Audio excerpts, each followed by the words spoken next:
Hello and welcome to another From the Dog's Mouth. Today we are joined by Mr. Timmy Bowers. You might remember him. What's that? Let me ask you this. Were you a Danny Dozen? Yeah, I was, yeah. Okay. Danny Dozen, Harrison Central, Mississippi State University. That one guy who hit that shot against Alabama, sent them straight to Hades. Loved it. But we gonna get into that later. So before we get started, I'm supposed to introduce all the guys, but Derek is a little bit predisposed. So I am going to start off with my close personal friend, Jeremiah Short. What's going on tonight?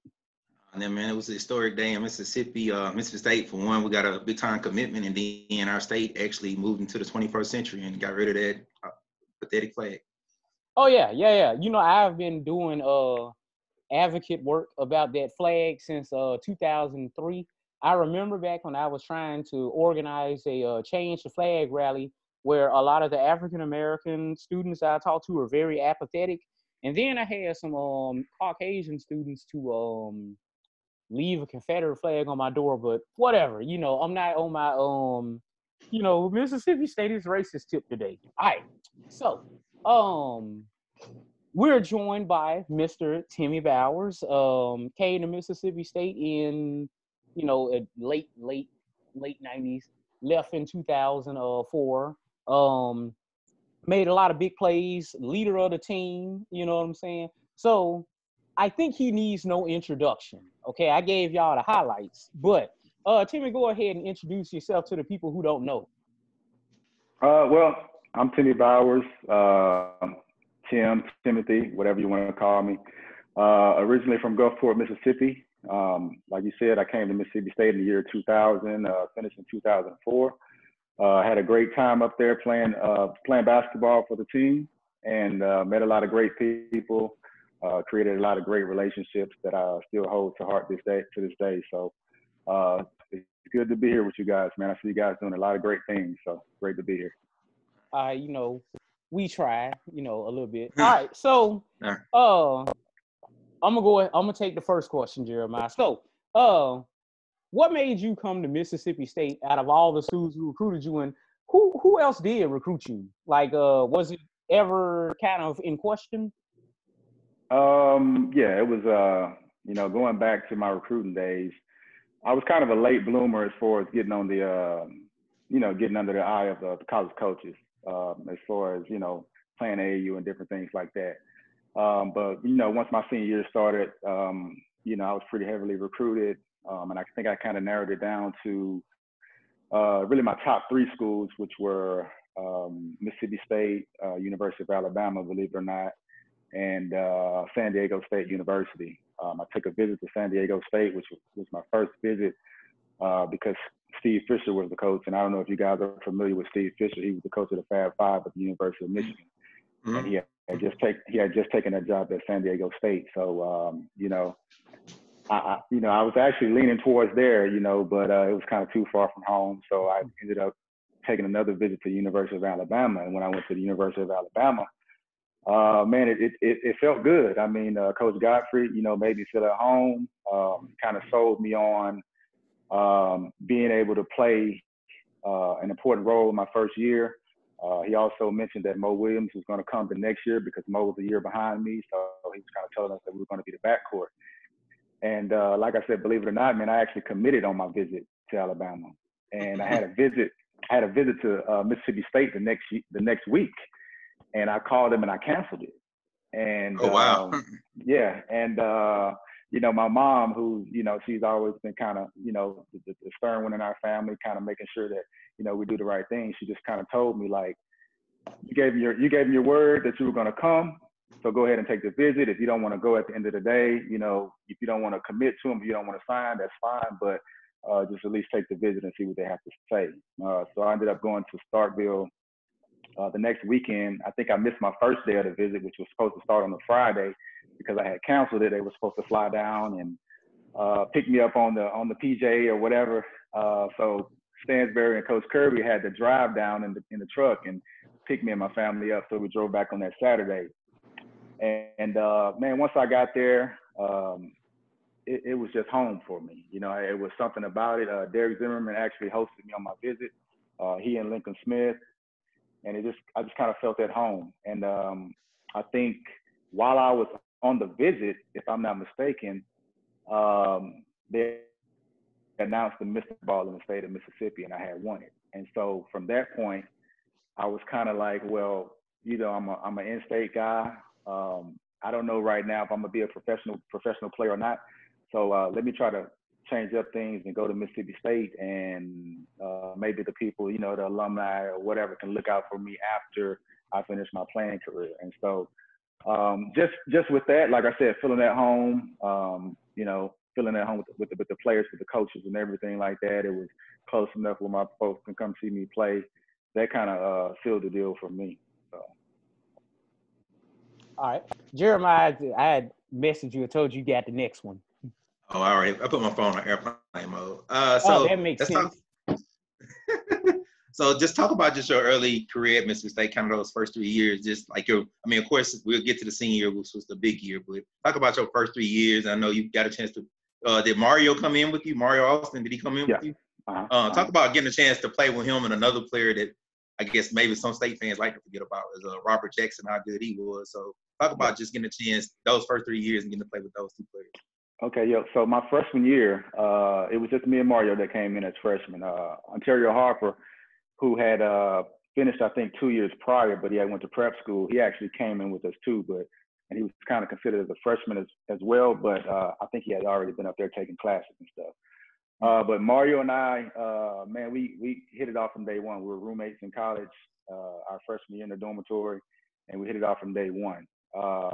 Obviously, as a freshman at that time, Coach Stansbury, he wasn't really keen on playing guys that were that young. Mario got a little bit of playing time because he was a McDonald's All-American, obviously, coming in.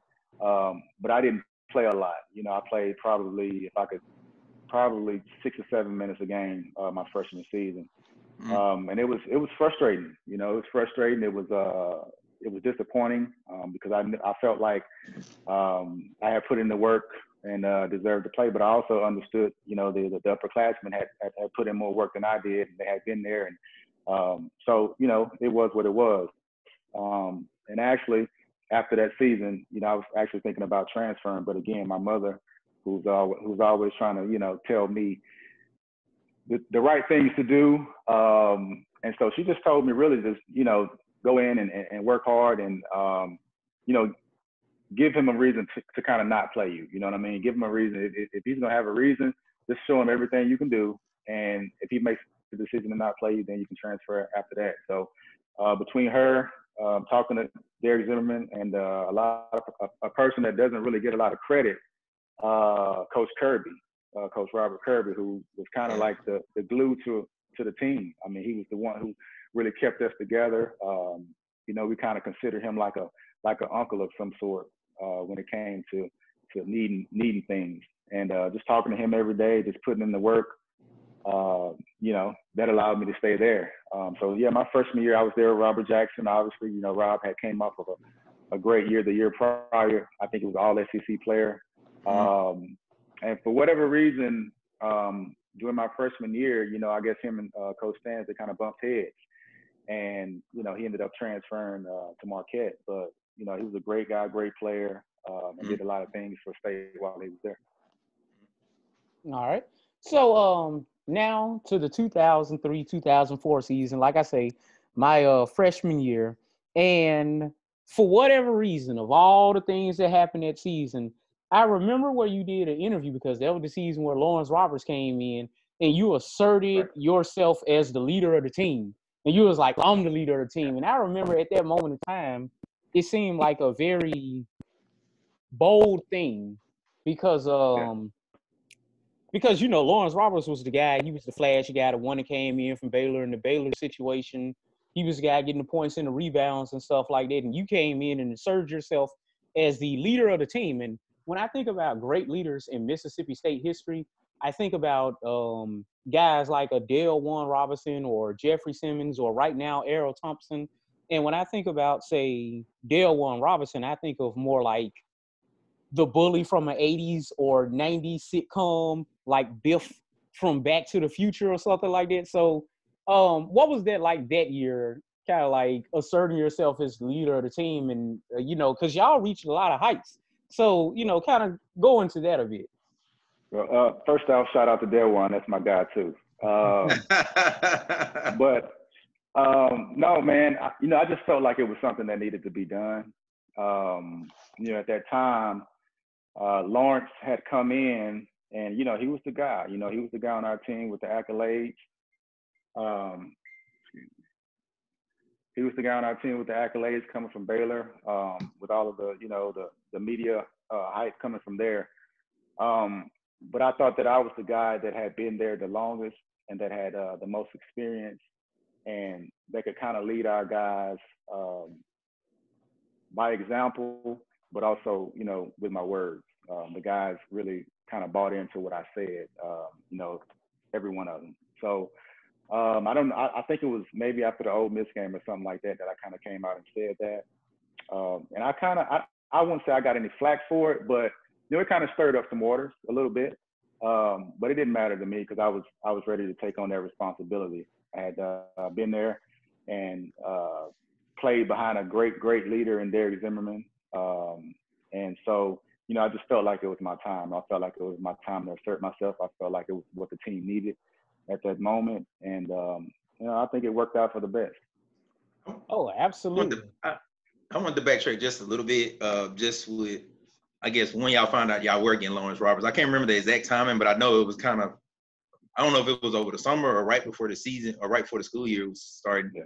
I mean, obviously, everybody knows what happened at Bradley. We don't have to rehash that. I don't think anybody wants to do it, but you end up getting him. And it did seem like coming to the season, people were kind of wondering about the team more so because for the last probably 3 or 4 years, you had a dominant player down low with Robert, and then you have Mario Austin. So how was it when y'all found out that y'all was getting a player the caliber of a Lawrence Roberts, kind of, I wouldn't call it by luck, but just by happenstance, getting a guy like that, so late in the process? I think we were very fortunate, especially with I think I was the only guy that was returning that was a starter coming into my senior year. We had lost Z, we had lost Mario, we had lost Nursky. So, really the bulk of our starters were gone. So coming in, there were a lot of question marks. Shane Power, who was a transfer, hadn't really played yet. Harper, he had did what he did, but he ended up getting injured at the beginning of that season anyway. And so Lawrence and I, we actually were in Colorado at the USA team trials, and I actually met him. And this was right before all of the stuff happened at Baylor. And then I don't know, it was a couple of weeks later, man, Coach Stansbury, mentioned it to me, and Coach Kirk mentioned it to me, and I was like, well, wait a minute, this guy was on my team in Colorado, so that might be a way for us to get in. And then he had ties to Mississippi. I think his grandfather or something like that was from the coast or something like that. So, when they brought him in for the visit, obviously I was hosting them, and I just kind of, told him like, hey, man, it's an open spot for you. We can be good, but we can be really, really good with you here. You kind of like that X-factor player that we need. He was all for it, man. He was all for it. He bought in from day one, and he made us a lot better than what we probably would have been. How long did it take him kind of to gel with the team? Obviously, coming off of something that he was dealing with, it would be natural for a person to be standoffish, even to his teammates. Yeah. How long before he kind of warmed up to y'all and kind of like just came a part of the team? I think it took a little while in the beginning because, if you know Lawrence, he's naturally the quiet guy. And so he's always kind of to himself anyway. But, we try to make him feel at home. That's the thing that, by me being the captain of the team and the guy that has been there the most and the guy that had a kind of a relationship with him, I try to just bring him in and make him feel at home and, put him into things that we were doing. If we were going out, if we were, I don't know, going to a football game, we call everybody and make sure everybody was there. So I think that was the biggest thing, was making him feel comfortable.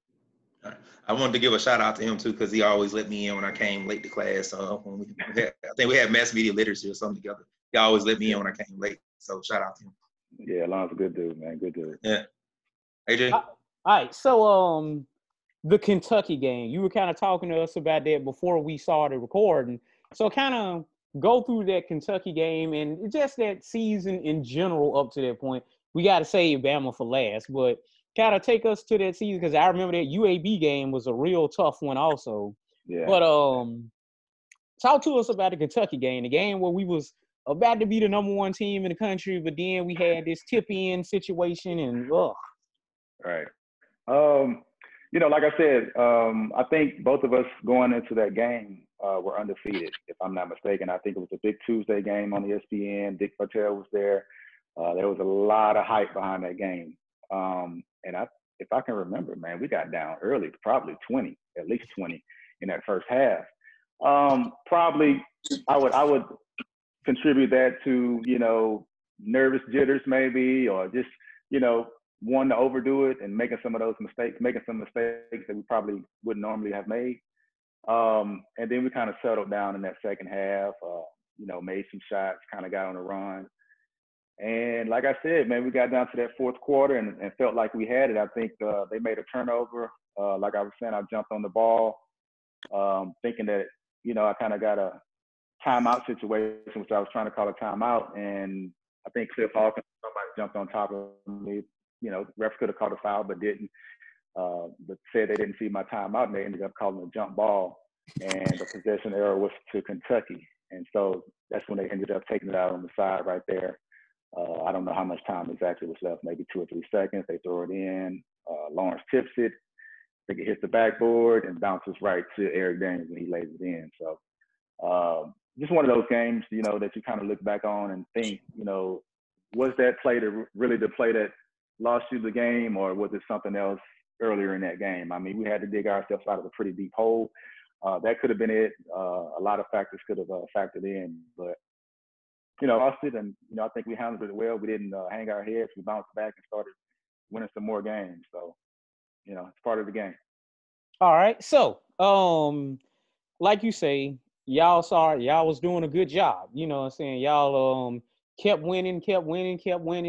And then one faithful day, the Alabama Crimson Tide, Coach Godfrey, who recruited you, coming to Starkville, Mississippi. And I swear to God, it was like they could not miss a 3-pointer. And they were an egregiously average team up to that point in the season.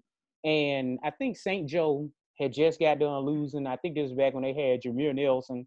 And so if we win, we go to number 1. And here comes Alabama, who nobody was thinking about. And suddenly they hitting, they're like Steph Curry and the Golden State Warriors. Take us through that game. Oh, man. One of those games, man. If you're an athlete or you're a basketball player, I'm sure most players have been through one of those games where you're just like, man, they're not missing. I've been through quite a few, in my professional career and in college as well. But it's just one of those games, man. I think they came out and they were hitting. I mean, Kennedy Winston, he was going crazy. I mean, every shot he shot seemed like it fell. He was dancing on the court, just going crazy. You know what I mean? And so I think that was about 2 or 3 weeks before we played them that last game. So it was kind of a close game or whatever. So I kind of remembered that when we went back over to Tuscaloosa, 2 or 3 weeks later. But no, it's just one of those games, man, where they were hitting. Sometimes, you can't do anything about it. I think, fast forward, the Xavier game that we played in the NCAA tournament, those guys were hitting as well. And it was like, man, we're gonna catch a break, and we never did. So, those things happen in the game of basketball. Sometimes you say, well, can you make an adjustment? Can you defend better? But sometimes, your offense is better than the defense. So that's how it works. Right. Ran into a bit of a buzzsaw. All right. Jeremiah, you got anything that you trying to ask?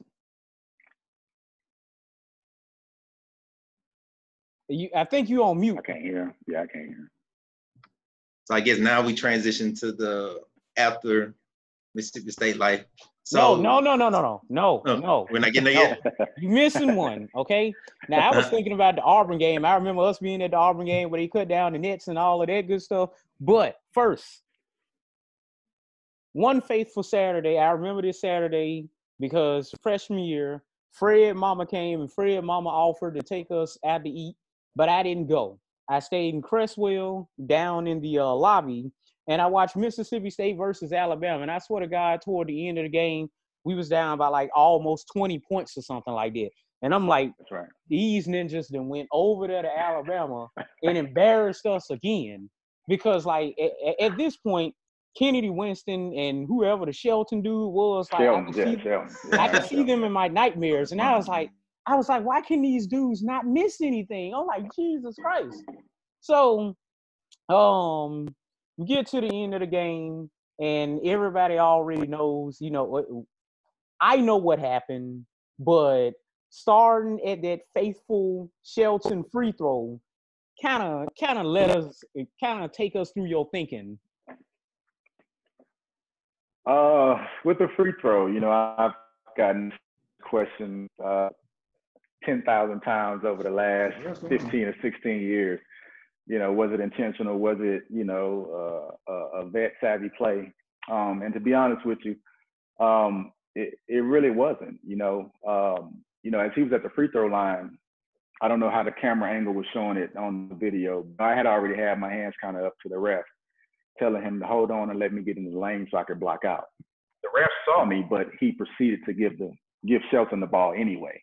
And so as I was walking in, he called for the ball back. Now, was that right? Was that wrong? I don't know. Did that rattle Shelton a little bit? Probably, because as you can see, when he was getting ready to shoot the free throw, he was telling the ref, no, you can't do that. You can't do that. At the time, I wasn't even thinking about it. I wasn't even looking at him. Like hindsight, I went back and watched the video and I saw him, kind of jawing at the ref. But at the time, I was just trying to get in the lane, block out, and hoping that he would miss it. And once he missed it, I guess we got the rebound. I tried to push it up and tried to get a good shot. They actually played really, really great defense. The initial part of the offense. But that shot was something that I felt like I could get off any time based on my athleticism. Because I felt like I could always kind of jump over a guy and shoot the shot. And when you're playing basketball, it's pretty much make or miss. You make it, you miss it, you miss it. You live with the results. So when I made that shot, going into overtime, I kind of knew that we had the momentum. I felt like, especially up until that point, we hadn't lost the game on the road. I don't think we lost the game on the road all year. We just lost that was right. The road warrior. The road warrior. Yeah, it was a road, right. And so, once we got that confidence going into the overtime, I felt like it was a new game. And so once we had that, I was like, okay, we can get these guys, we can wear them down. The pressure's on them. They're in their home court. Even though we're, ranked number 4 or 5 in the country, whatever it is, it's still their home court, and they have a pretty tough home court in Tuscaloosa. So, like I said, we started that overtime off, and from there, it was just all about confidence, making sure my guys were confident, making sure Frazier was confident, making sure Lawrence was confident. Shane Power was making shots. I was making shots. Gary Irvin was playing well. Campbell, everybody was playing well. Brandon Vincent made some big plays on the stretch. And so that last, I think it was just meant for us to win that game, man. Because I think they had the ball, and before I made that last shot, they ended up stepping out of bounds on the sideline. Right. Something like that. And all they really have to do is kind of hold the ball, and we got a foul and just put them on the free throw line, and they go to the free throw and make the free throws and they win the game. But they step out of bounds, and we got one last chance. I think Coach Stans draws up something or tells me to run something. But at that moment, man, it was kind of like this it. It's on you. You live with it, you die with it. See what you can do. See if you can make a play. I had been making plays pretty much the entire second half, and the last shot was just another one. I got to my spot, got to where I wanted to get to, and again, it was about getting there and being able to elevate over the defender. And once I got to that spot, I knew I could elevate over the defender. I had shot that shot hundreds of times, and fortunately, man, it went in for me, man. So yeah, I noticed when I was watching. Great game. I was watching the clip last night, and you were not gonna pass that ball at all. No.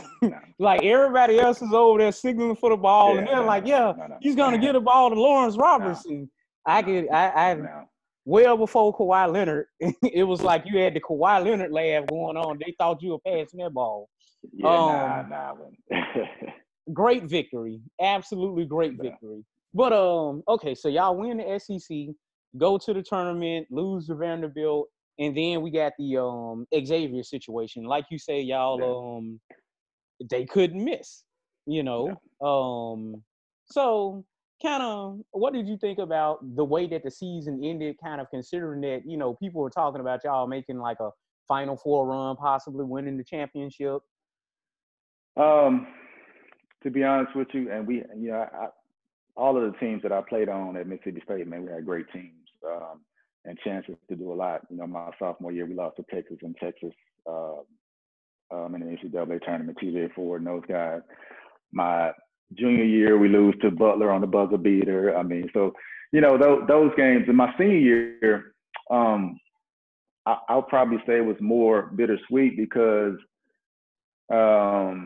we had such a great season and nobody expected us to have that season. To win the SEC, when the SEC was usually at that time, it was Kentucky or Florida winning it every year. To win it outright, that was a big accomplishment. But then to go to the NCAA tournament and to lose the way that we did, you know, it was very disappointing. But that's the game. Again, you know, I understand the game. I respect the game. We had actually played Xavier, I think, in December at the Hump. And we had beaten them, 15 or something like that. But when we played them that second time, that was a different Xavier team. I think the people don't understand that St. Joseph that year might have been like 30-0 or 30-1 or something like that, running through the Atlantic 10 conference. Well, Xavier knocked them off in the Atlantic 10 tournament. I think going into the NCAA tournament, Xavier had won 10 straight games. They were 10-0 or something, if I can remember. So it was a different team. They had a different confidence. And so when they faced us again, they knew how we played. We had played them my junior year in New York in Madison Square Garden. And then we played them again at my senior year. So this was our third time playing them in 2 years. So they knew us. We kind of knew them. We were familiar with them. But I think the biggest thing was, man, they made shots. I mean, they made shots. I remember going into halftime, the guy hit a shot from three-quarter court from the other free throw line. Thin, and it went in, and I went to the locker room, and I was like, man, we just gotta kind of maintain, man. This is gonna be a long night, but if we can just kind of maintain and play a little bit better defense, we can make some shots, stay in the game, we'll have a chance. But it seemed like the entire game they were hitting. You know, every time we try to make a run, you know, they made a shot. And so again, that's part of the game. Respect to those guys. They played a great. You know, I mean, I think they beat Louisville, and I think they went to the Elite Eight or something like that, maybe. So that just shows you how good they were, even though they beat us. So. Right. All right, Derek. Yeah. How you doing, Mr. Bob? My name is Derek Thomas. Good. How you doing? So I'm doing all right. Sorry, I'm a little late. But like you said, all your years at Mississippi State, I think you guys had winning seasons. So talk about what it felt like to be part of such a great time. Or I guess you can say, you were the golden years of Mississippi State basketball. 4 straight years, I think 3 straight years you went to the NCAA tournament. Your freshman year, I think y'all went to the NIT. Correct.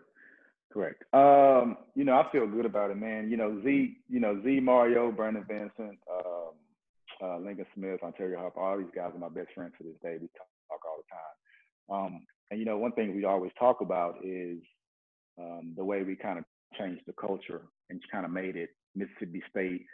I'm not going to sit up here and say a basketball school, but for those years, it made us recognized in the sport of basketball. You know, we were always a football school. You know, people looked at us as a football school. And, you know, we made some noise. And for me, and I think those guys, I think the biggest thing was just kind of changing the culture to a winning culture, winning tradition, having expectations. You know, as we mentioned earlier, you know, some of those sports writers or whatever, they picked us to go to the Final Four or to possibly win a championship or different things like that. And those things were unheard of. You know, I would say probably last time was probably 96 when they went to the Final Four. So just to, you know, kind of be mentioned in those categories is, you know, this team's going to win the West, this team's going to win the SEC, you know, you win the SEC tournament, you have the expectation to win. now you can kind of open the doors for a different type of recruit. You can get the McDonald's All-Americans in there. You can get, the 5-star recruits in there. But, the thing about Mississippi State, it's always been a family atmosphere. So it didn't matter if you brought in that McDonald's guy or that 5-star recruit. The most important thing, man, what we try to always make it was about the name on our chest, not the name on our back. And I think that we did that during my time there. So Ricardo had a question. okay. How you doing today, Mr. Bowers? This is Ricardo, sir. Doing well. How are you? I'm good, brother. Man, I know we had a podcast a while back asking us who our favorite players were, especially when it came to the basketball team and favorite plays.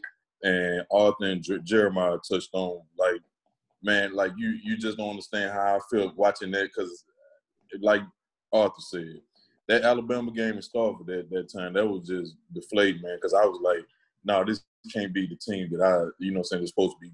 They picked going to the Final Four and all like that. But then y'all came back. You hit a big shot and things like that. But I have a 2-part question, man. It's not gonna be long. The guys can dictate how you answer this or anything like that. But my first question, this is not a hot take. This is not me trying to be funny. But something that I noticed, I always used to call your head coach Dan Mullen Jr.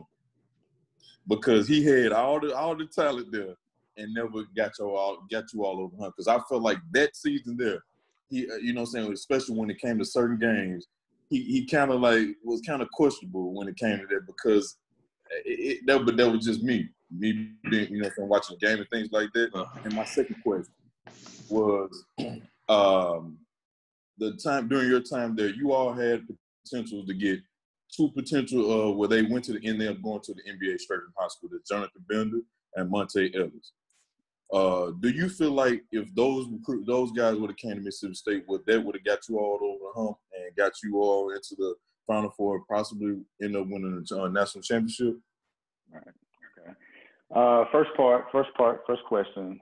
At the time, and Stan's caught a lot of flack, for those teams for having all of that talent on those teams.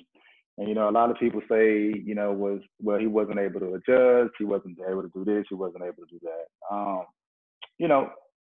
Stans was still a young coach at that time. You know what I mean? He had only probably been coaching, 4 or 5 years, 3 or 4 years or something like that. And had never been in those situations before. So to sit and point the finger at him as far as us not winning those games, I think it's 50-50. We got to go out there and we got to execute and we got to play hard and we got to, make plays down in order to win those games. Like I said, NCAA tournament in Texas, that was a winnable game. We got down early, but it was still a winnable game. Obviously, the loss to the next year with Butler was winnable, but they kind of controlled the pace of the game. And then like I said, Xavier, they made shots. So you can kind of point any direction you want to, but the game of basketball is the game of basketball. And as far as the second part, Bender was a year ahead of me, so he would have came in '99, and Monte would have came in I think the year after I left. But we did miss out on 2 great players. Would they have changed things and winning the national championship? That's hard to say because you never know how players are going to fit into the mold of the team. We had Malik Newman, who's a great player in high school and came up there and, had a lot of accolades, but probably just didn't fit the system of Ben Howland and the rest of those guys and playing with the rest of those guys. So you kind of never know how it'll be. When Bender was coming in, I think Robert Jackson would have been a sophomore or something like that. So he was still playing. Tang Hamilton was still there. So you had a lot of guys that would have been in front of him. Obviously, you would have had to play him because of the McDonald's. And when I left, as far as Monte coming in, I think he could have came in and did a lot of great things. But, like I said, it all depends on, how you would have adjusted to the system, how you would have adjusted to the players, how he would have adjusted to the college lifestyle, because it's different. You know, Mario Austin and I were talking just yesterday, and you know, he came in as a McDonald's All-American, and you know, he was telling me that that freshman year was the hardest year he's ever had as a basketball player, because he'd never worked so hard. He'd never had to manage everything that he had to manage for schooling, as far as waking up at 6 a.m. practicing, study hall. You know, everything was just on schedule. So it's difficult, man. It's difficult. So you just never know how players will adjust to that, and if they'll be successful in that adjustment. All right. So I guess it's kind of a good segue.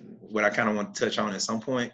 Like, it seems like after, I guess, that magical 03-04 season, even though y'all came up kind of short, it seems like Mississippi State couldn't really capitalize off the momentum, because normally in basketball, after you have a big year like that, normally you might have that next great player that commit, and then you kind of can take off a little bit. But it seems like the year after you left, they had Gary Irvin, Lawrence State. You know, they had a solid year, and then it just seems like they never could recapture that magic.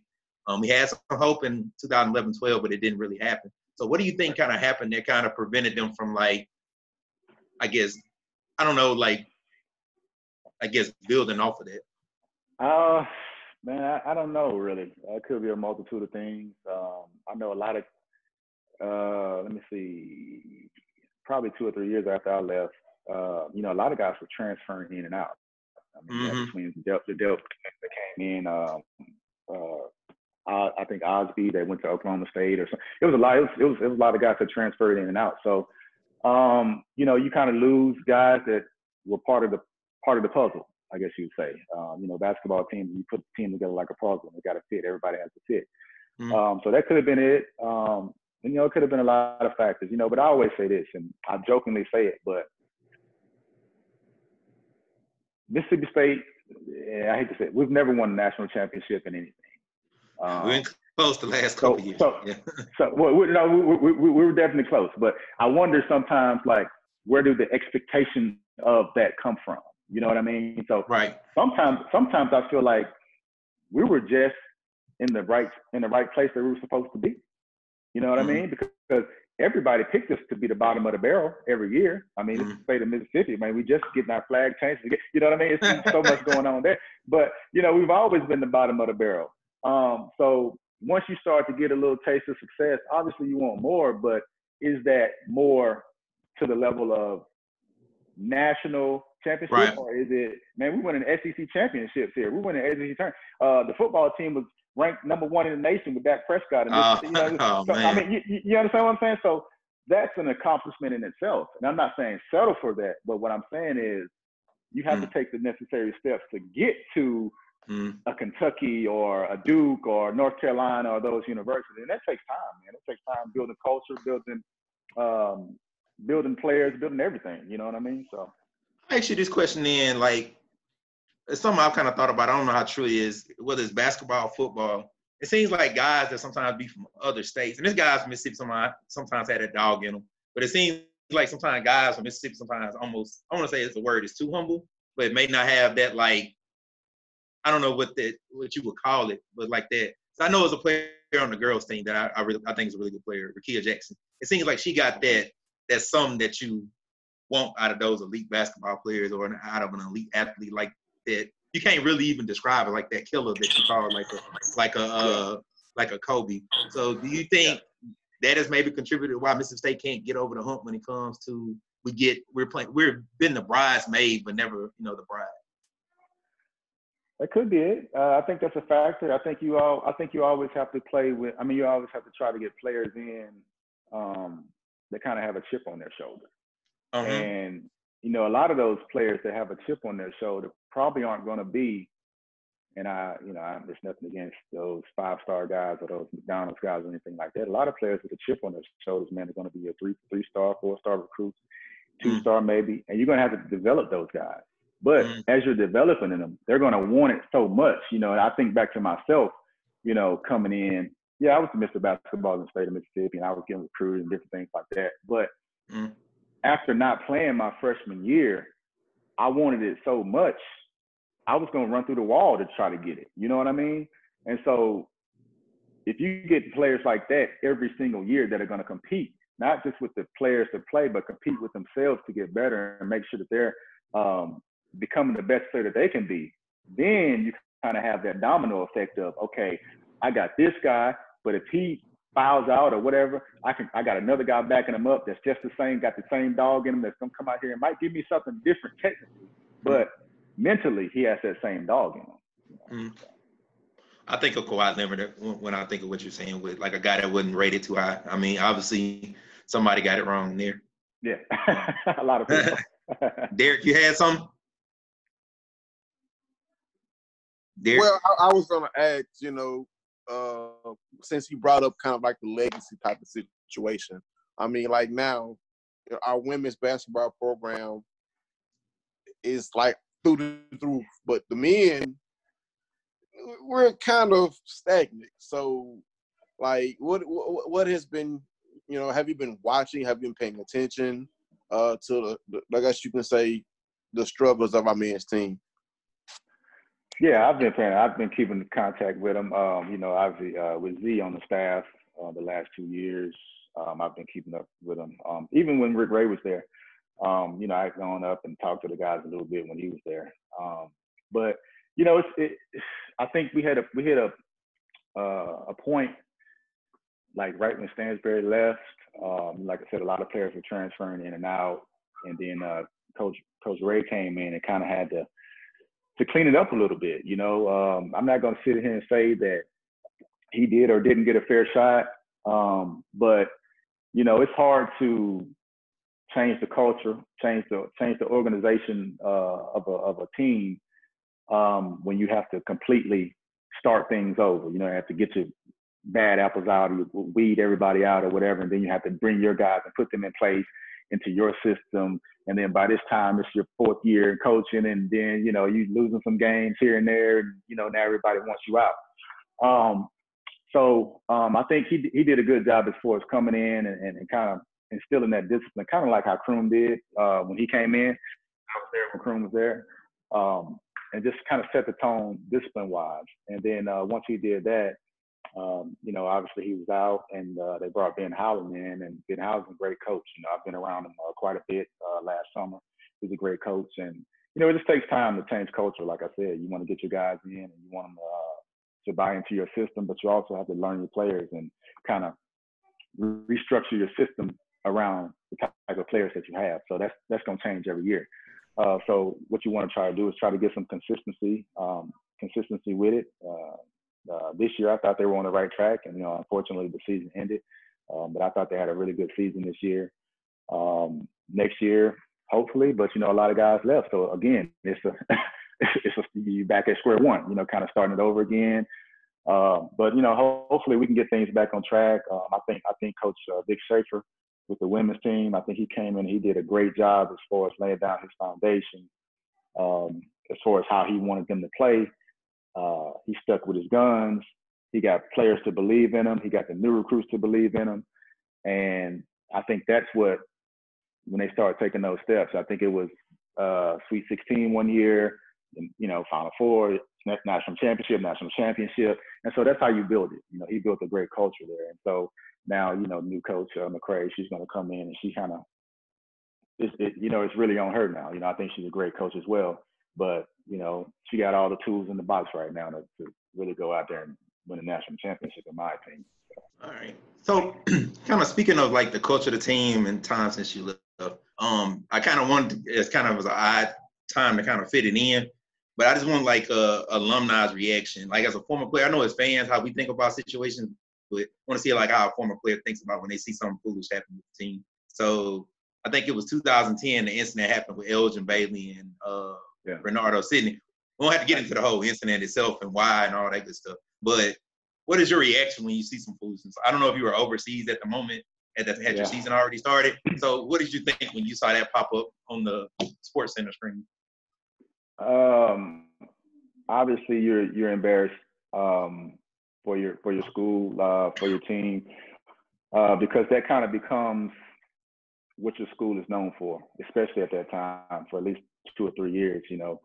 When I tell people I went to Mississippi State, it was, you went to the school where I saw those guys fighting on this and that, and they're not thinking about the good things. I mean, but that's with everything in the world. You're always going to remember the bad things that happen. But that was just an unfortunate thing that happened between two players, probably two players that were super competitive, probably were the best of friends. I'm saying they were roommates. So yeah, listen, I've seen some things. I won't put some things out, but I've seen some things, in my time in Mississippi State, same type of situation. It just wasn't on TV, and they probably just forgot they, were being filmed or they were at the game and, got carried away. So, it happens, man. It happens in the heat of the battle. When, like I said, you're so competitive, you want to win at all costs. Somebody might say something to you wrong, or you might not have had the best game. So you kind of got a chip on your shoulder about that. And, emotions flare. And that's, like I said, it's part of the game too. How many of those you see these fools on TV texts that you get after that? You said how many texts did I get after that? Texts where people like, man, you see these fools on TV. Oh man, listen, my voicemails were full, my text messages were full. I couldn't get to them fast enough. It was it was crazy. Yeah, it was crazy. Even Coach Stansberry was in that mix. What is Coach? Yeah. Now that's interesting. He was texting you. I expect other people like, man, you see these boys? No, man. Coach Stans, he and I, we had a great relationship, and he'd call me and talk to me about Sydney, especially. He was like, Sydney was a lot to deal with when he was there. I heard some things myself around that time. I just was about to move away from Starkville. I was just moving to Houston probably shortly after that, and probably a couple months after that, and I was kind of like, I heard some stuff. So from understanding, it wasn't much of a shock that he was involved in something like that. Right. But anyway, I know some other guys may have some questions, but I kind of wanted to touch on that because I was interested. I'm not gonna say anything about Renardo Sidney because he will actually get at you. So I'm gonna leave that one alone because I don't feel like having Renardo Sidney in my inbox. So yeah. All right. I mean, listen, there's no bad. I ain't bad mouthing nobody. We're just talking about the incident. And Sid's a great guy too. But things happen. Like I said, when you're playing the game of basketball or any sport, if any of you guys ever been athletes, emotions flare all the time, man, in the locker room. And like I said, those guys were, from what I've heard, pretty good friends. And so somebody probably said something, and one thing led to another. Families fight. There you go. There you go. All right. So Jeremiah, did you ask about the relationship with State today, or? We kind of touched on that. Okay, cool. What about the former Bulldogs being visible? Yes. Well, I guess the question I had even with that is, and I think you kind of touched on a little bit, like you kind of still keep in contact with a lot of guys and Coach Stans, but why do you think it seems like, and I know like I was glad that we were having you on, saying, man, we really don't see a lot of the former Bulldogs. They don't do a lot of interviews, especially with basketball. You see it more with football, that a lot of the former basketball players, and it's kind of odd considering you're the ones that we actually can see. I mean, a lot of the players that we might have thought were like good in football, we probably don't even know what they look like sometimes. Right. But with y'all, you're a bit more visible.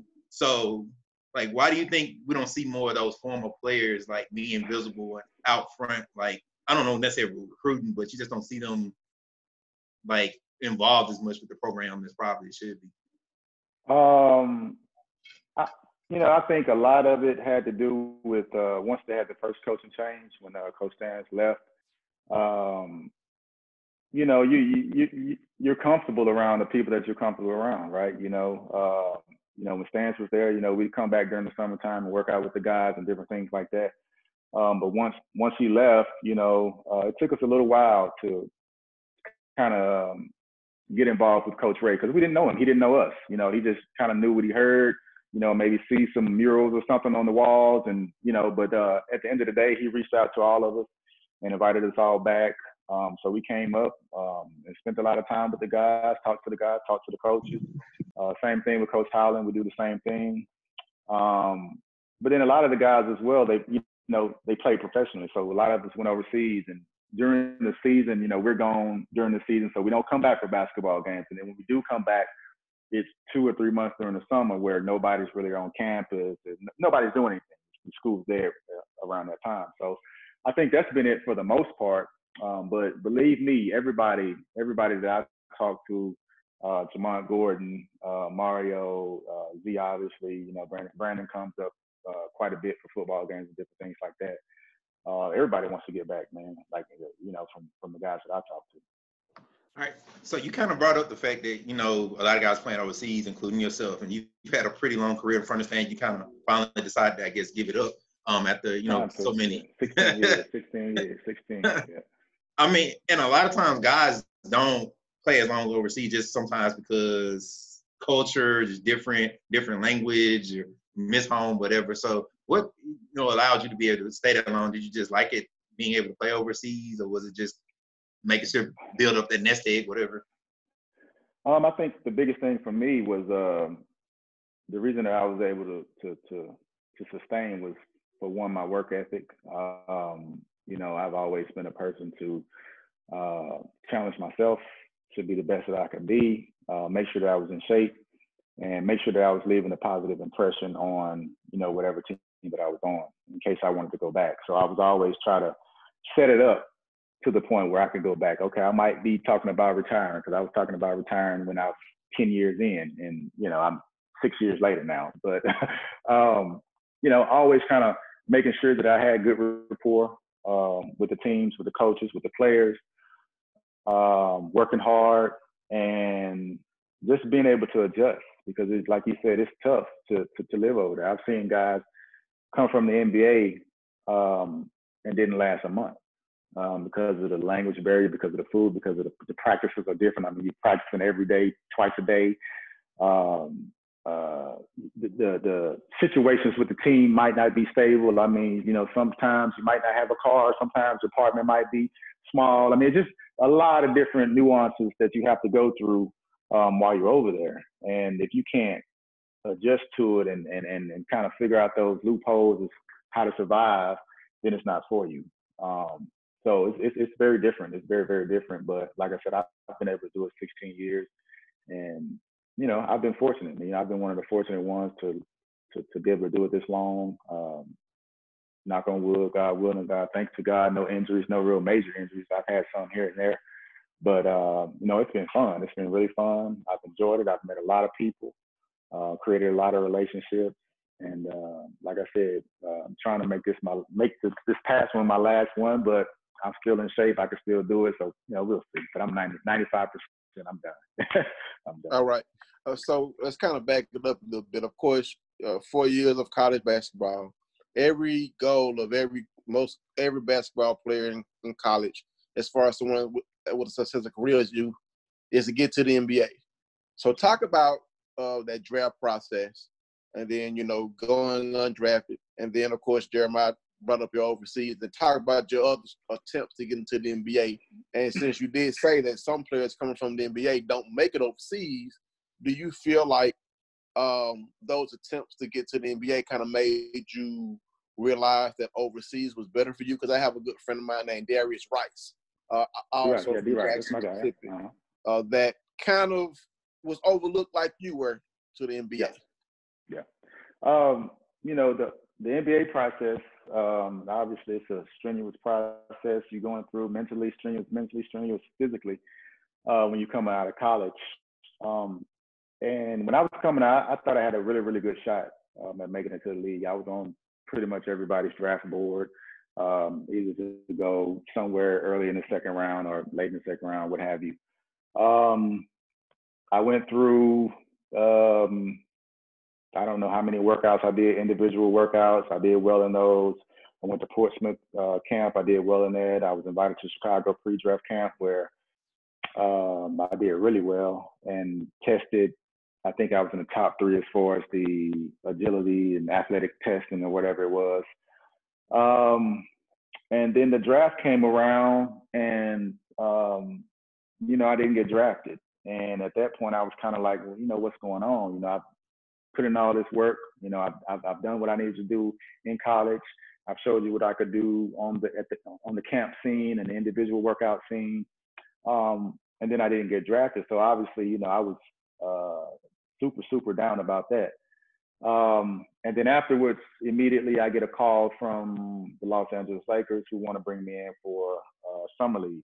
And so a lot of people don't know the only reason that I picked summer league, the only reason that I picked the Lakers for the summer league was because Kobe was my favorite player, and I wanted the opportunity to kind of go out there and play with him.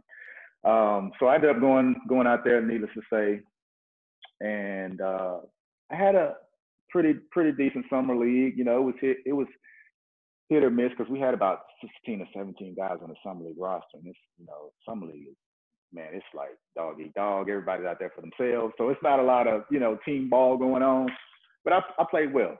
I didn't get an invite to training camp, and so at that point I was thinking like, okay, what am I going to do? Am I going to go overseas, or like what am I going to do? And I get a call from Doc Martin, who played at the University of Alabama, and at the time he was the I don't know if he was the vice president or something in the D League. And, you know, he was telling me like, man, you're really close to making the league. Why don't you try to come to the D League and, you know, see what you can do. And so I was like, man, I don't know. You know, it's just this whole situation with the Lakers and not getting drafted, that kind of had worn me down a little bit. And then I get another call from Melvin Booker, who's Devin Booker's father. He's from the coast of Mississippi as well. We're good friends. And so he called me and he was like, man, you need to come overseas. You know, they need guards like you over here and this and that. And I'm like, oh, really? He's like, yeah, man, you need to come on.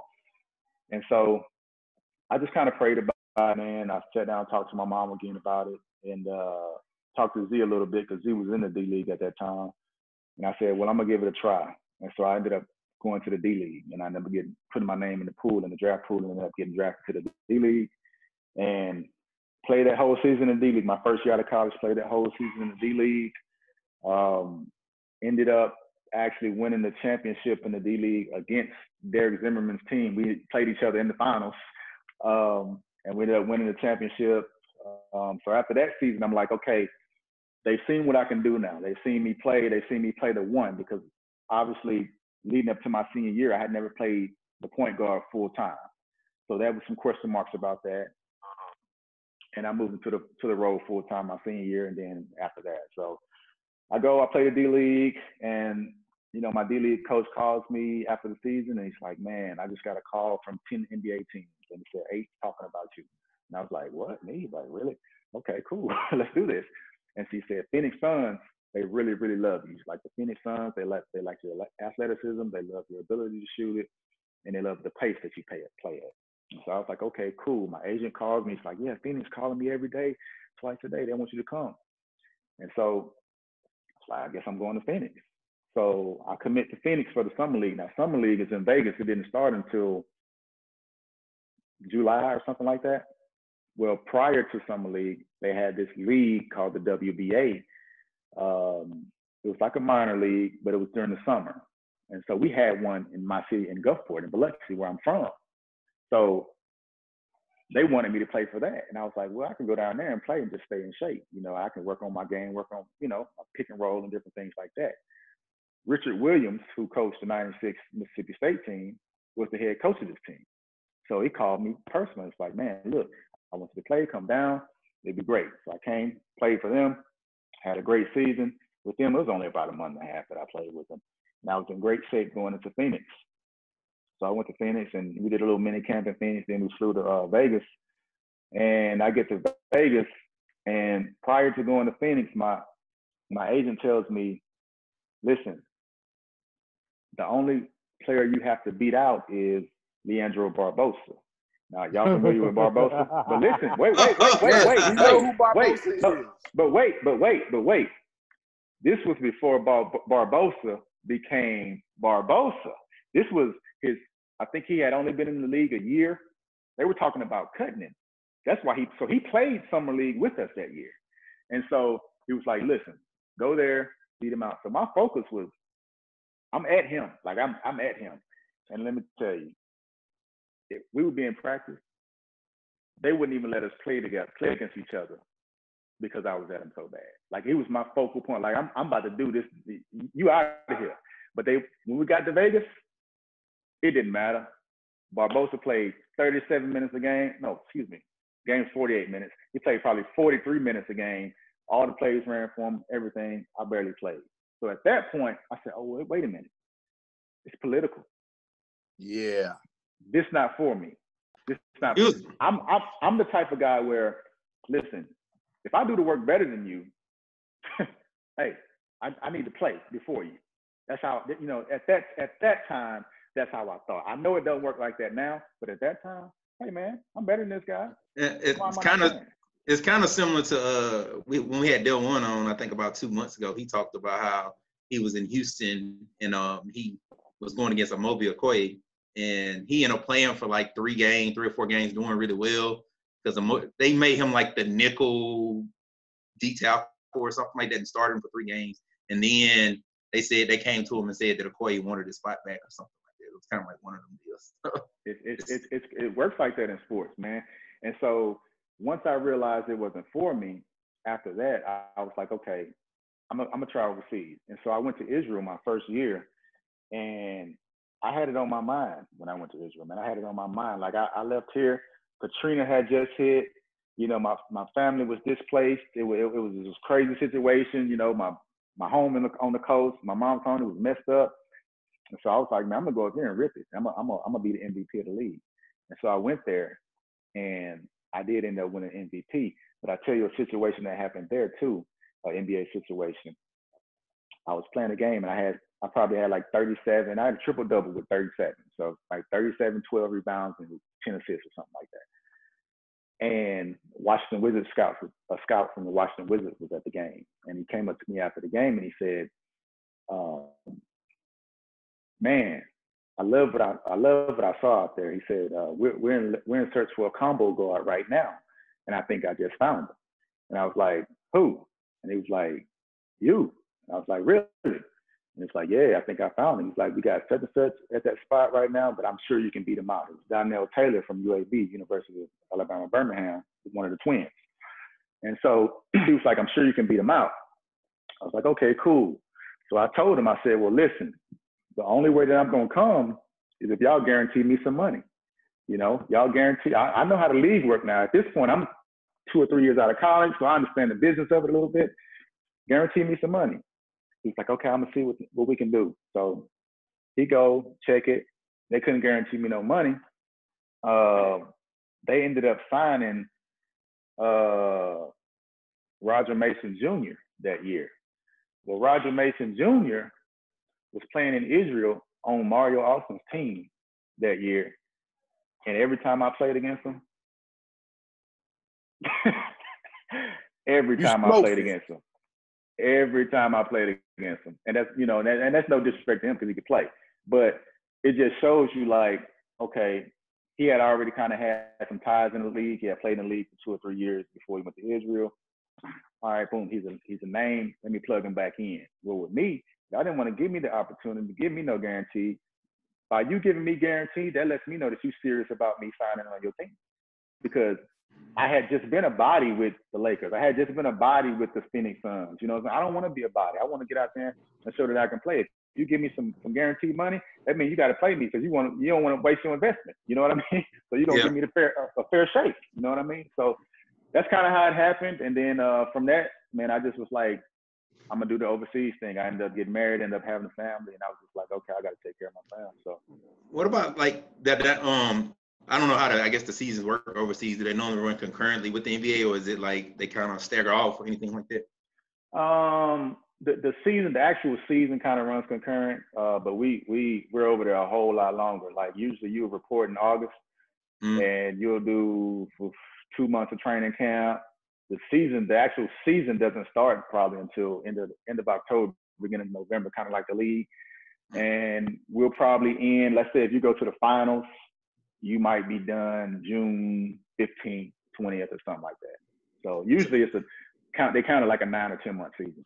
So I guess the reason I was kind of asking that, I was kind of trying to see is like, is it worth the risk to go play for an NBA team knowing that, I guess you pretty much will lose a spot with another team. So that kind of weigh in your mind too when, say, a situation like that where they don't offer you money, you're taking a risk because essentially you might be giving up guaranteed money where you're at.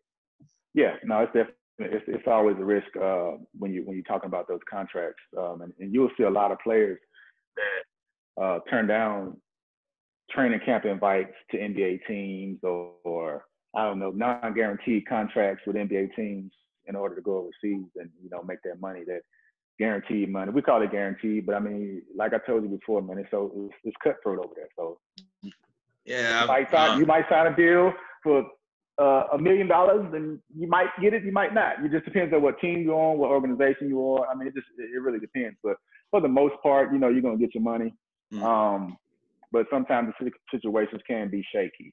But it's definitely always a risk because you don't want. I mean, you can go to a non-guaranteed contract with the league, you get injured, now you can't go overseas and make the money that you thought you was gonna make. So.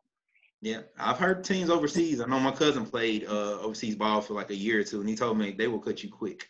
Because I think you're only allowed to have so many American players or something like that. So if you ain't performing, you out of there. Derek, you had something? Yeah, I want to go back to your time with the Lakers. Of course, we all know the tragic passing of Kobe Bryant. Talk about your experience playing that summer league. Did you get a chance to play against him in practice? We all know Kobe was legendary for his tough practices. Did you get a chance to play with him any or practice with him any? Unfortunately, I didn't. I seen him once, and I always used to try to catch him because the hotel we were staying at was like right by the practice facility. We could walk over, and I used to always ask the trainer, like, when Kobe come in, I want to get in and work out with him, like whatever. I'm with it. I'm with the smoke. But man, every time I get it, he's like, already been. He gone. I'm like, man, what's going on? It's like, man, he come in early, like 5 in the morning, stuff like that to get it in.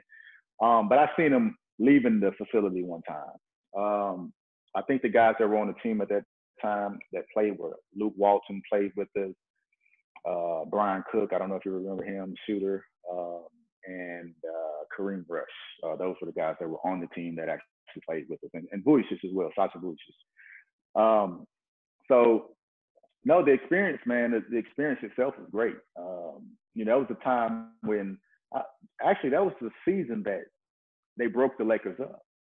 Shaq left, Lamar Odom came in, Phil Jackson left, Rudy Tomjanovich became the coach. He was our coach at that time. But just the experience in itself, being out there, being in Lakerland, being in Hollywood, we had a summer league in Long Beach, California, that year, and man, we were the show. Like when people talk about the Lakers and Showtime, and it's like, it's the show. And even the summer league teams that we'd go play the game, and we'd always have the prime time game packed. I mean, it'd be 7 o'clock. Full. I'm just like, man, this serious. Like, I mean, it was serious. So it was fun, man. It was super fun. The experience itself was fun, but like I said, unfortunately, I wasn't able to stick with it. Hey Timmy, what's up, man? It's your boy. Hey, what's up? It's your boy. What's going on? No, man, I'm late. Then I'm coming in, man. They took all the questions. They running with them. I just wanted to join and be a part of it. Glad you were able to come and visit with us. You see, I'm joining the crib. You fishing? Nah, I ain't fishing. I just came. I was late to the show, and so this is one of my evening things. Come out here and chill at the beach. I'm down in Pascagoula right now. Okay. So, that's what's up. I just want y'all to see the view that I get every time I come Always out here. Beautiful. Always beautiful. And I couldn't let the show go off without me saying something, and not even asking a question, just to speak to my guy and saying what's up with you. Man, most definitely, man. Definitely. You been good? Man, everything's good, man. Back at Mars Point trying to revive the football team. Okay. That's it. Okay. That's what's up, man. That's what's up. Yeah. We're going to have to get That's together it, when man. I get down there, man. I'll be on the coast every now and again. Yeah, I live in Houston now, but I'll be back and forth down there. Yeah. Well, you can link up with Jeremiah then. He's down there in Houston, not doing nothing. Okay.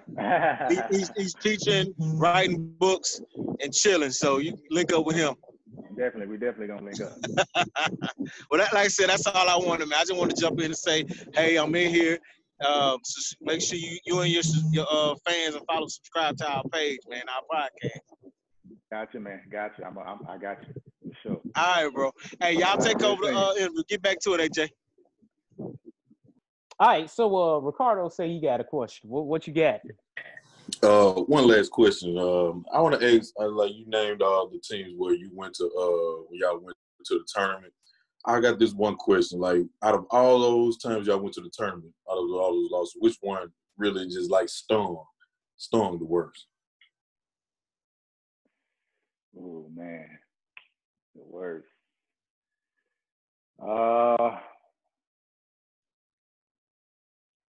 Probably Butler. Because it was that the year prior, like I said, we had lost to Texas in Texas, and we had all our fans had made this big uproar about us not getting a fair shake because we were a higher seed than Texas, and we had to play them in Dallas, and it was pretty much a home game for them. They filled that thing up with probably 15,000 burnt orange, and we lost that game. So I think our fans had, did a great job of kind of going out and kind of putting some pressure on the committee, and the committee put us in Birmingham the next year at the BJCC or whatever it was. And man, losing that game in the first round at the buzzer was something that it hurt for some years after that, because I felt like we had a really, really good team, and we had the team that kind of had turned the tables at Mississippi State as far as basketball, with Z being a senior, with Yernerski being there, obviously. Mario left that year, myself, Harper. So we wanted to kind of do something special and kind of do something special in our backyard. And we fell short of it for whatever reason. Like I said, for whatever reason, Butler played a great game. They had a great strategy. They slowed the game down and made us play at their pace. And looking back on it, probably if I would say out of all three of those times, out of 10 times, we probably beat those teams 9 out of 10 times. But in the NCAA tournament, it's just one game. And so all those teams were fortunate enough to beat us that one game, man. If it was a series, I put all my money on it, that we win it. But it's one game. So kudos to those guys, man. Kudos to those teams. All right, so Timmy, so Timmy, we got Jamont Gordon just got done sending us a Facebook message, and he say, tell us about. He say, asked him what happened that day we was at the Sanderson, and he was guarding me, and he say you and Zimmerman was guarding him, and he say, tell us the story. Listen, listen, I don't know the full story, but I remember when Jamont came in, it was the summer. Like I said, we used to come up there and hoop and work out with the guys. And he was coming as a freshman, and all I remember was him dunking on me. That's it. And look, I was like, man, who is this kid? I'm like, who is this kid? Man, Jamont was a bull, man, as a freshman. As a freshman, he came in big, strong, athletic, could handle. So it just kind of tells you the story that, kind of the career he had up there as well, man. But he was one of our young guys, man, that came up under us. I talked to him, a couple of days ago, still got a great relationship to this day.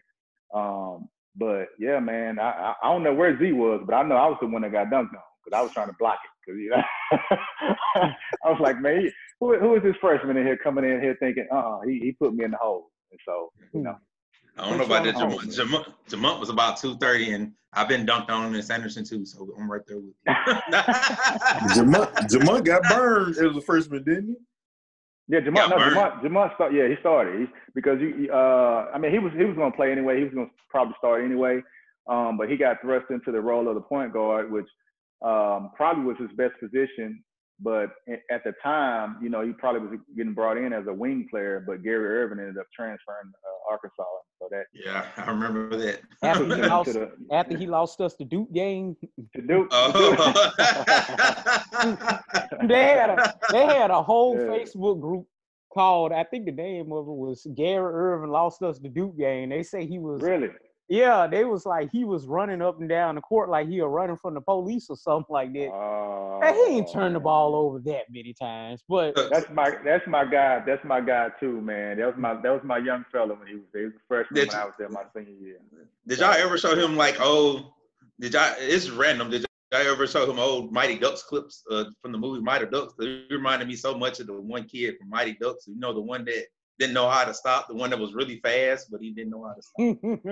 On my Ducks. G had to learn pace, you know, and that's the thing about a lot of high school players, man, that come in, especially with high accolades. You know, he came in with high accolades from New York, and just had to learn pace. You know, he was fast. He could get in that lane anytime he wanted to, but sometimes he needed to, you know, stop and pull up or stop and kick it out. But you know, he couldn't do that. That's part of the learning curve, man. Yeah, he couldn't do that. For one thing, I felt like that was a bad. I don't want to criticize the coaches too much when it comes to that, but that was a bad recruit right there. That was a waste of a scholarship because I just knew a player from New York wasn't gonna fit in the SEC. Like it was not going. You had a couple of years. Ty Miles was up there. Ty Miles from New York too. I disagree. The young man had a pretty good career at Mississippi State.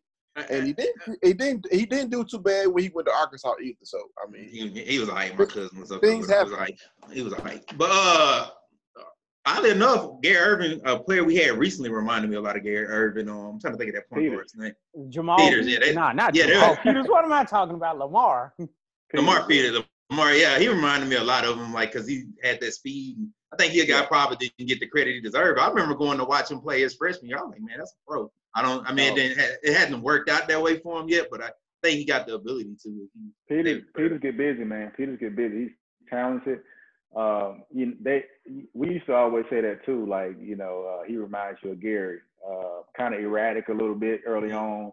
But no, he has game. I think he'll get a shot in the league here soon. I think. Yeah, a lot of people give him well. Yeah, I think he had well in the D League. Yeah, I think he had a good D League season. I don't know what it is. Really, really well. I mean, Dale One talked about the thing between the ears. I don't know what's because when you watch him, I'm like, he's the NBA guy. Like when I watched him, I thought he was the NBA guy. Yeah, I mean, he probably has a lot going on, you know, but you know, we all do. So got to figure it out. Yeah.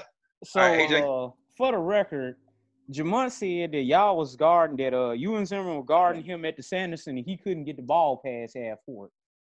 Oh, I mean, now. I don't feel want me to pull up. To credit, to give us some credit, maybe, but I do remember him putting me in the hole with that left hand, dunking on me. So I don't know about the not being able to get it up.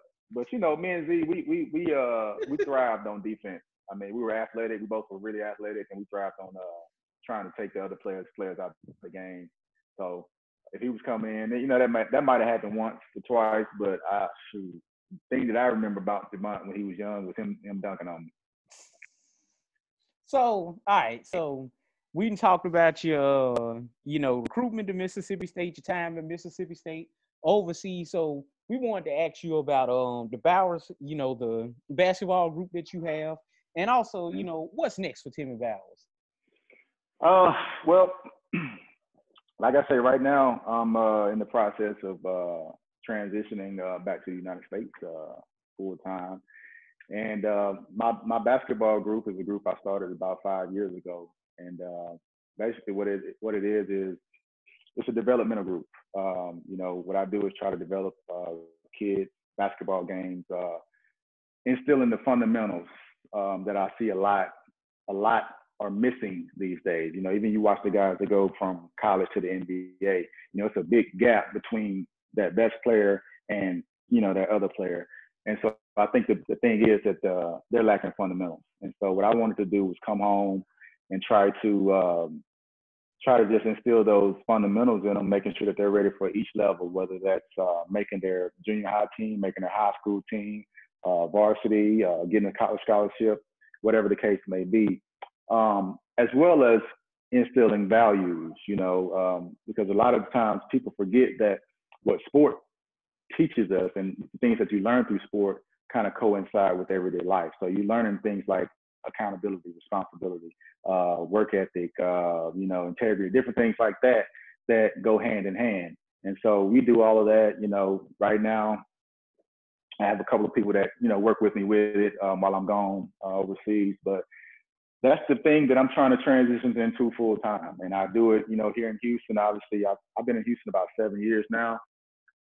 So trying to create a market here. Obviously, I have my Mississippi market where I go to the coast and I travel around Mississippi, Jackson, start real training kids and different things like that.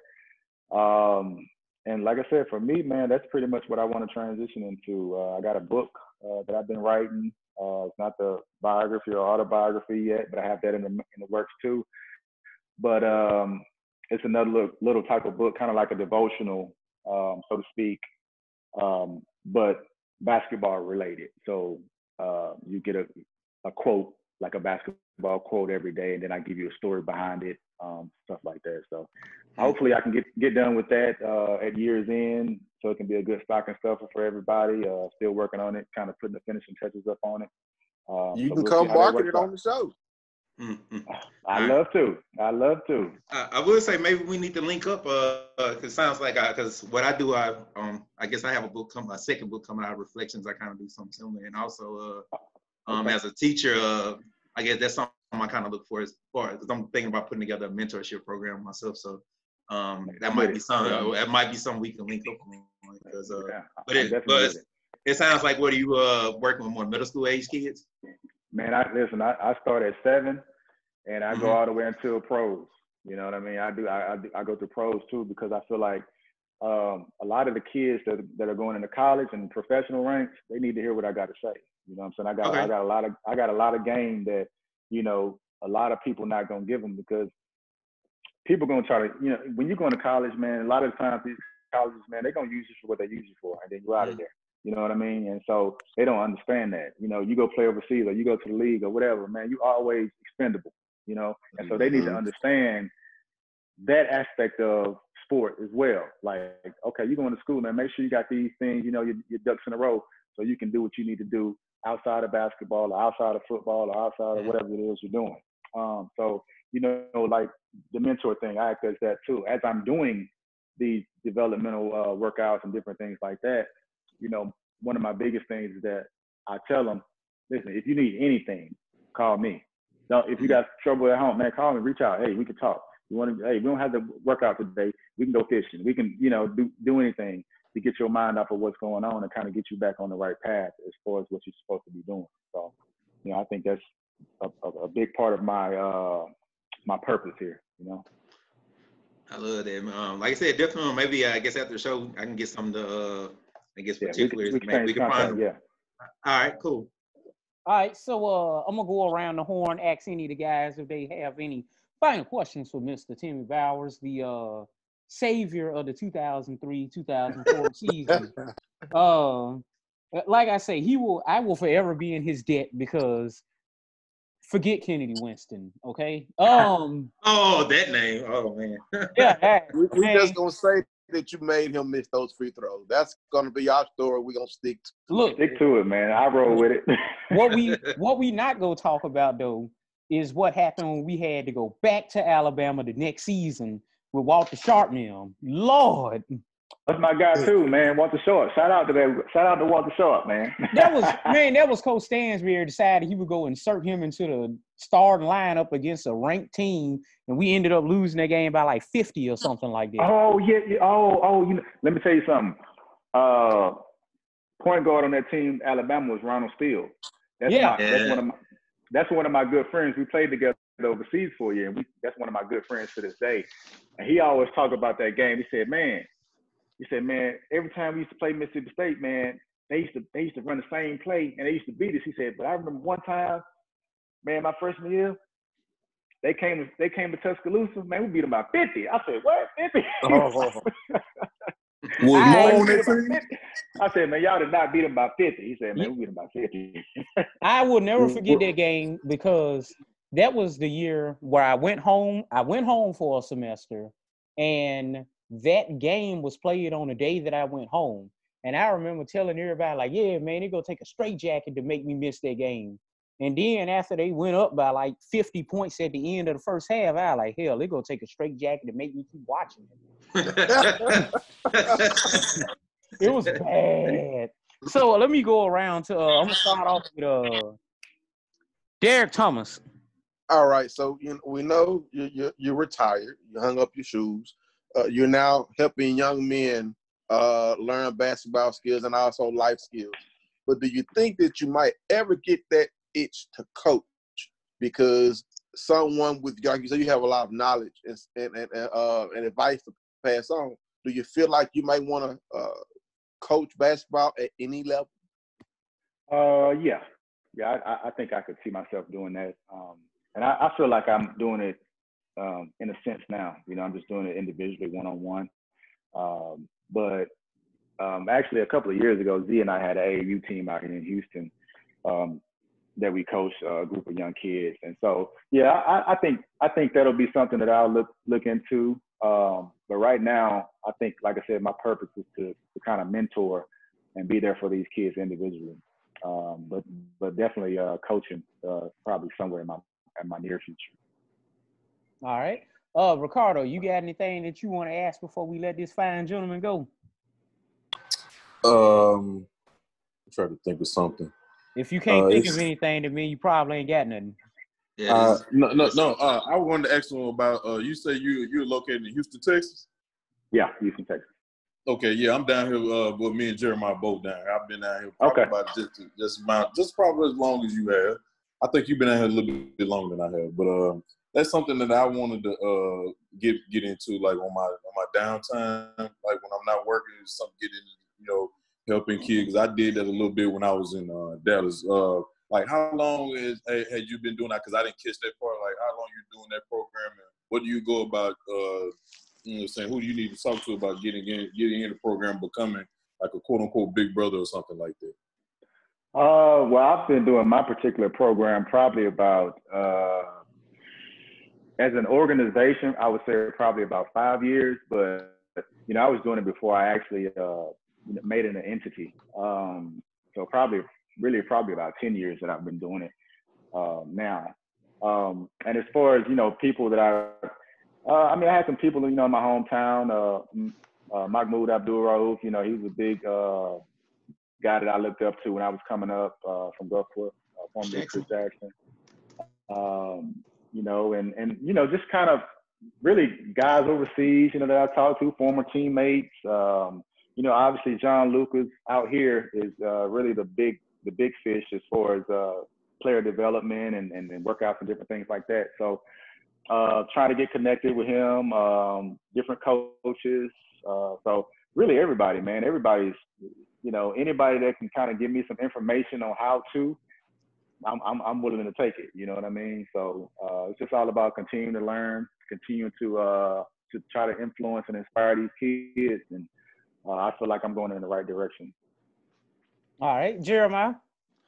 Man, I wanted to thank Tim or Timmy, or I don't know what you go by, Tim or Timmy for coming on. And I guess I look forward, maybe we can link up and do some things in the future, because I want to try to help kids too. So I am helping kids right now. So that's something I look forward to in the future.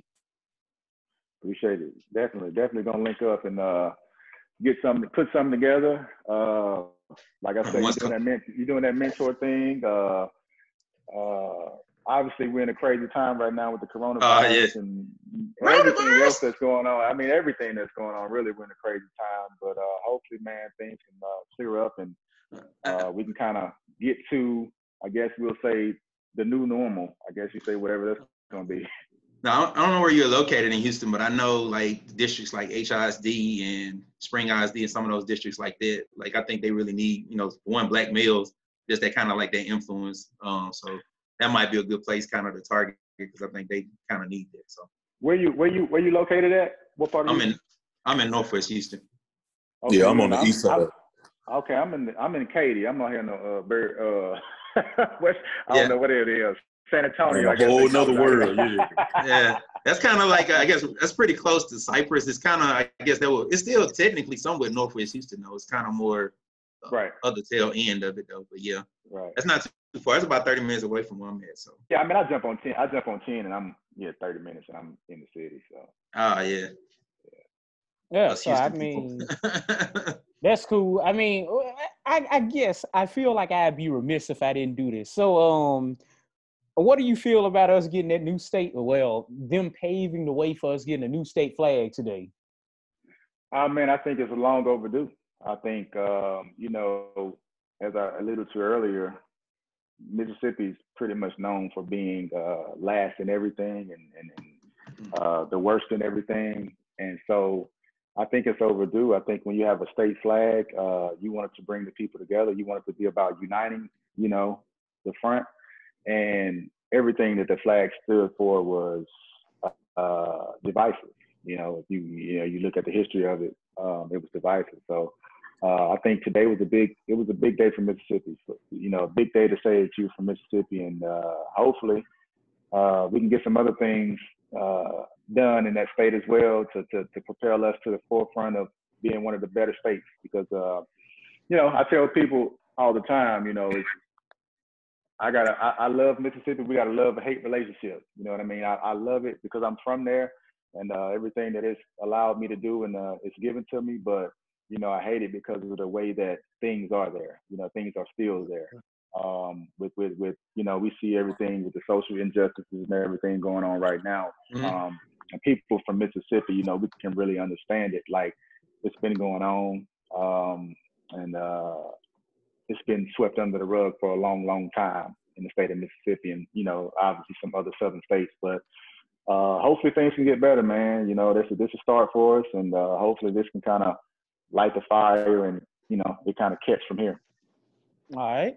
So I tell you what, it was great having you on. Like I say, the fan in me, the Mississippi State fan in me is like really, really excited when Jamont, like I say, shout out to Jamont. He made this possible.